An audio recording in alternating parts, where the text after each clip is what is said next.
Good evening and welcome to Cupertino Insight. I'm Dorothy Cornelius.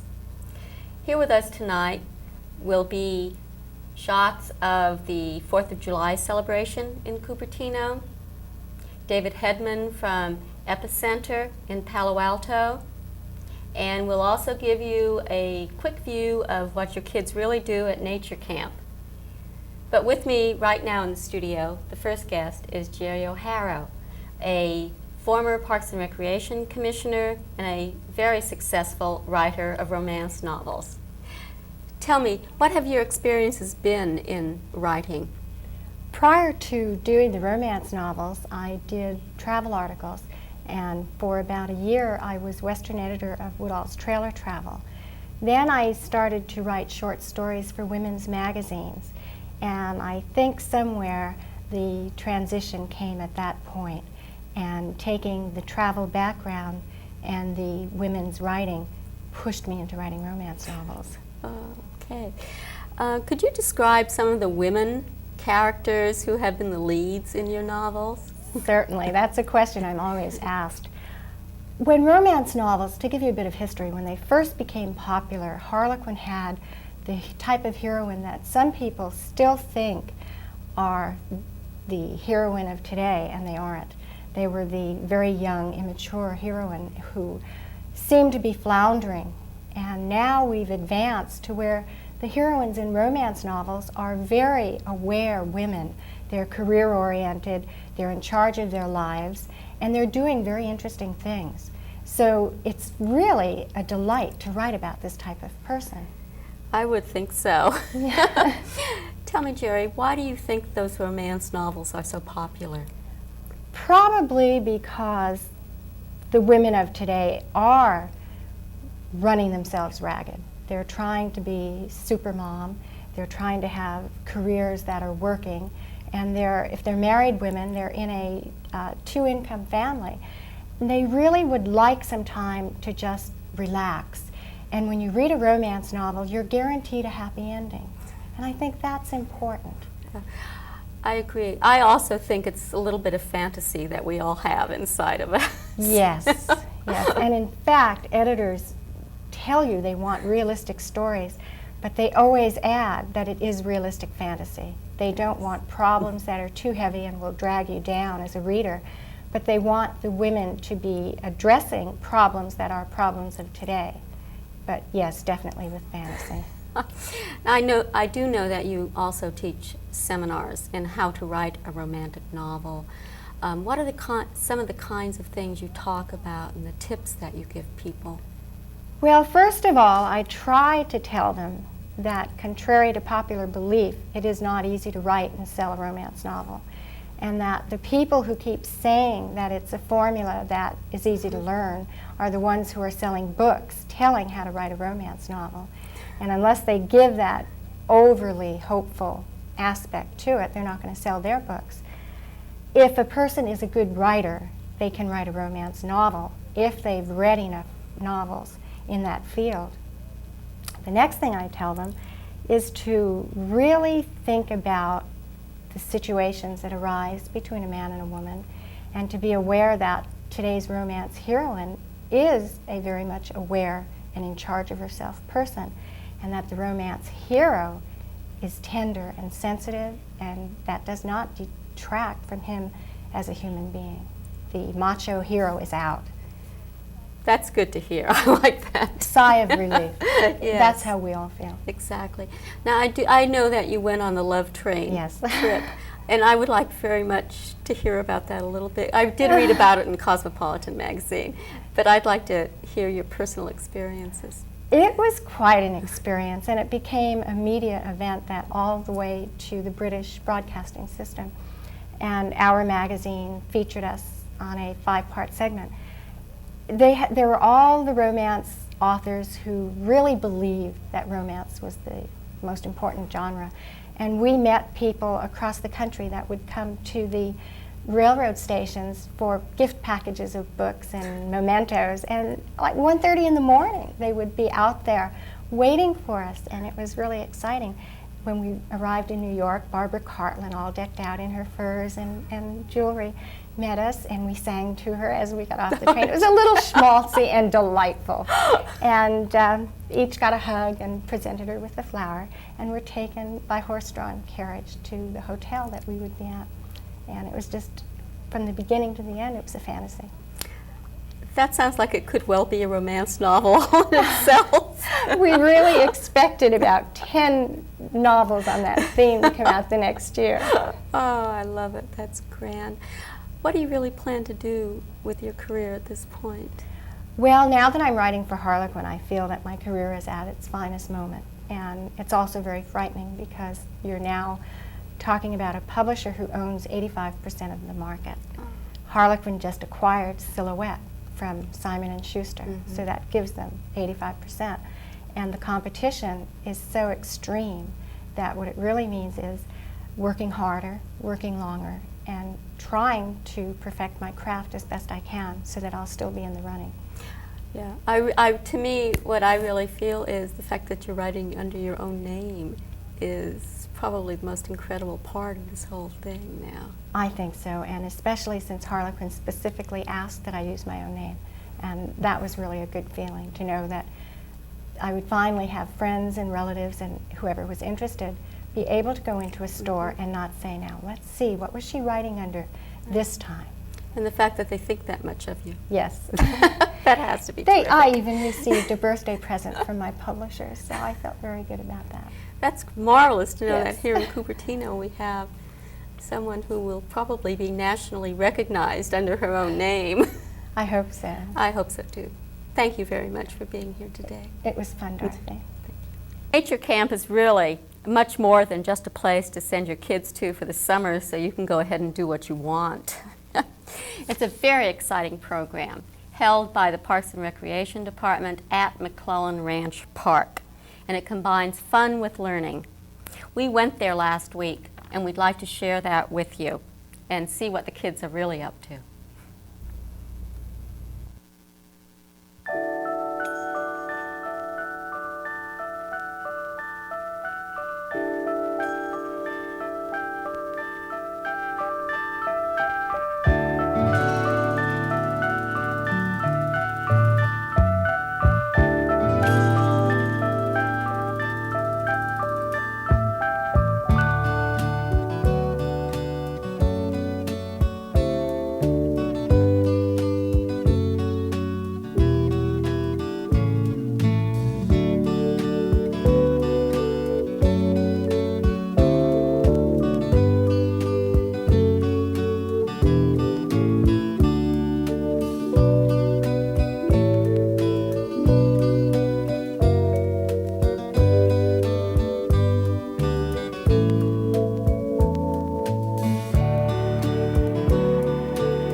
Me now is David Hedman from EPI-Center. That's Earthquakes Products and Information Center. David, it seems like earthquakes here in California are coming more frequently and they have greater intensity. And yet most people really don't prepare for them. Could you please share with us your feelings about why we don't prepare for them? I'm going to include myself in that because Sure. I don't. It's difficult to prepare a group of people for a high-risk, low-probability event. something that isn't occurring all the time in very large magnitude. And these are the most dangerous types of emergencies because when they do occur, they're catastrophic in nature. The reason why we're hearing so much now in the media about earthquake preparedness, and a lot of major companies and institutions are hedging their position physically and financially for earthquake, is because we've been learning a lot more about them recently. One of the geologists with EPI-Center in Palo Alto has recently done some research to document the fact that prior to great earthquakes, there's an increased frequency of moderate yet damaging earthquakes. And so many geologists, people in the scientific community, feel that this increased frequency of moderate earthquakes may be an indication of a very strong earthquake in the near future. And that's why we're hearing so much about preparedness. All right. Because I know I've taken geology classes, and one of the things we do get into is earthquakes, and we go visit faults and things, really exciting things. But we have all heard the myth of the big earthquake where California actually separates from the rest of the nation. Right. And that's really not possible. The type of faulting action that's occurring in California is not that type of fault. They're actually moving sideways against each other. The San Andreas Fault, which is very close to Cupertino here, is moving north past the American Plate. And so it cannot slip out to sea, but more move northward. So we may meet Los Angeles one day or something like that. Several million years from now, Los Angeles will be just outside the Golden Gate. I love it. So. Okay. What kinds of ways can the average person prepare for an earthquake? How can we not only have supplies on hand, whatever that may mean, but how can we prepare families so we can contact each other or make them independent so we don't have to worry about contacting each other? EPI-Center's office here in Palo Alto has done quite a bit of work for the city of Cupertino. We put on a large public education program for the residents here through the mayor's office. We've been hired by the building department to do some analysis for them. And we've also done hundreds of engineering inspections in and around the Cupertino area. Cupertino is a little bit different from many of the other communities in the Bay Area, as it is a relatively new community. There are very new structures here. There's much that Cupertino residents can do to protect their dwellings. EPI-Center in Palo Alto has a service where a person can call EPI-Center and they get an earthquake engineer out to their home for approximately 2 hours. The engineer checks the home for both earthquake and asbestos hazards while they're out. And we've inspected many homes here, and I thought I'd tell you a little bit about what we're finding here. If people have any questions after the program, they're welcome to contact EPI-Center and they can have their own engineer come out. But there tend to be 3 things that we're finding inherently in Cupertino homes that I think are worth mentioning. First, since the Morgan Hill quake, we've learned that our most current seismic codes really are not adequate for earthquake bracing, even in a moderate earthquake such as the Morgan Hill shake. There were many homes that came off their foundations. Initially, when we saw these homes had crashed off, we had thought that contractors had been negligent in not complying with seismic code. But as engineers from EPI-Center inspected these structures, we found that the opposite was true, that they had complied with the law, but that the law was not adequate to secure the structures. In Cupertino, there are two primary things that residents can do to check in their own homes. First of all, the vertical elements that are supporting the floors of homes in Cupertino appear much like this one here. If you were to crawl underneath your house, you would notice that there's a cement pier and then a vertical post going up, and that's supporting a floor joist which runs horizontal. On top of this would be your subfloor. Well, the vertical posts that we find in Cupertino are not secured anyway. In fact, many times we find that they're not even nailed properly at the top. Okay, then what you're basically saying is just the weight is supposedly keeping that in place? Very good, Dorothy. Yes, the only force that's really holding this vertical post in place is the vertical weight of the structure on this post. When an earthquake occurs, it puts lateral load on structures this way. And so what happens, because it's not secured properly at the top or the bottom, these posts just tend to fall out, leaving the floor unsupported, and the floor can collapse right out from under the family. Yes. Our engineers found this in Coalinga, in Idaho, Morgan Hill. It's something that can be very easily remedied on a Saturday afternoon, nailing proper straps at the top and the bottom. So the homeowner can do that? The homeowner can do that on their own, and that's the purpose of the engineering inspection, to show the homeowner what to do and to show them the specifics of that. The second area of concern is the space between the sill of the home and the subfloor.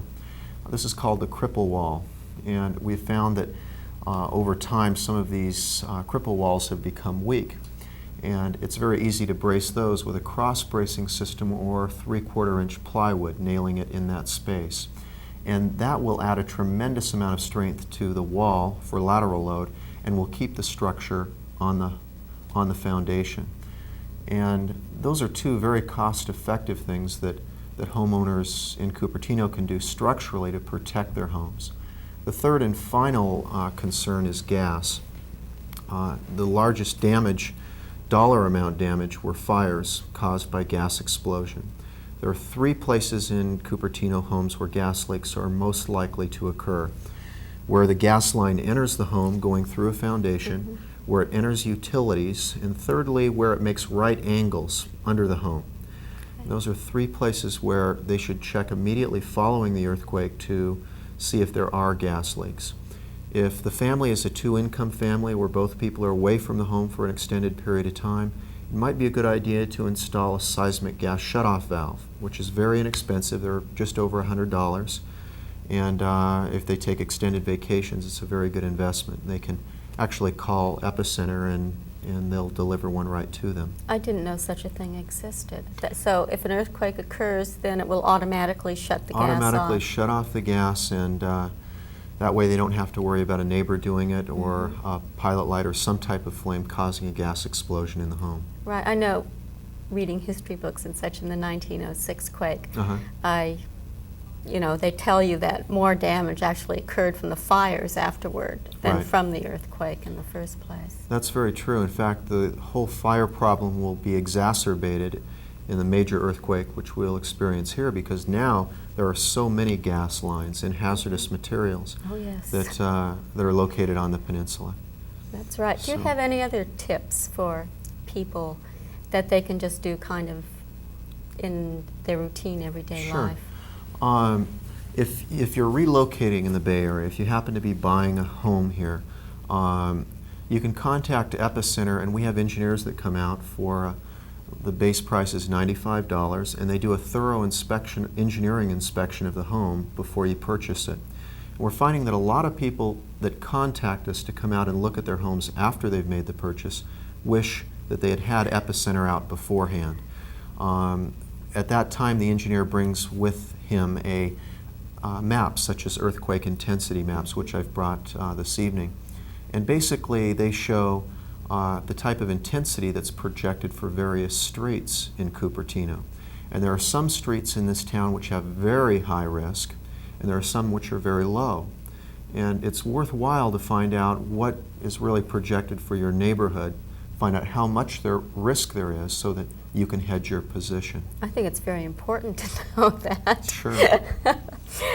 I do know that you have lots of information available to the public, but you also have certain products that you have available that are specifically designed to keep in case of earthquake. Right. David, could you tell us a little bit about what you do have available? EPI-Center has a product division as well. People wishing information on earthquake-related products or safety products can contact EPI-Center, and if they send $1 to EPI-Center, they can receive some general earthquake preparedness information, as well as what we call the Peace of Mind catalog. And this is a catalog which consists of many novel types of products. We've found that it has had a great amount of interest. Many people are purchasing these products as gifts for family members, kind of novel gifts during Christmas time, earthquake products, and so that has really boomed. Just in case. Yeah. Some of the products that are most novel, there's a water filter system that makes swimming pool water drinkable for about $30. There's a flashlight that has batteries that keep for 10 years that will not go dead. Or corrode. Or corrode. There is a water container which stores water for very long periods of time safely. Just a lot of different products that are very unique and novel. The gas shutoff, the seismic gas shutoff valves are available at EPI-Center as well. I know you say that these are purchased as kind of novelty gifts, but there's some seriousness behind the novelty aspect. And I do know that I was there at City Hall when you and someone else from EPI-Center did give a very informative couple of hours about earthquake preparedness and going over faults in the area and that kind of thing. And you did present some of your products. And one of the things that impressed me so much was the difference between what we basically do, which is use old Clorox bottles or spring water bottles for storing water and figuring that will last forever, and the bottles that you have available. And that did impress me, and I thought that was very important. So there really is a difference between what you have to offer and what most of us do as makeshift. For those who want more information, you can contact EPI-Center at 415-329-1800 or visit the center. It's at 2161 Park Boulevard in Palo Alto. Thank you very much. Thank you, Dorothy, very much. Welcome. Cupertino Parks and Recreation sponsored an old-fashioned family celebration at Memorial Park on the 4th of July. The day's events started with a pancake breakfast. There were musical events, face painting, computer classes, special events for children, food booths, breakdancing, and many more things. There were games, and it concluded with a first-time laser light show. That was because this year fireworks were basically banned in the city of Cupertino. Here are the highlights of that day.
Thanks for watching.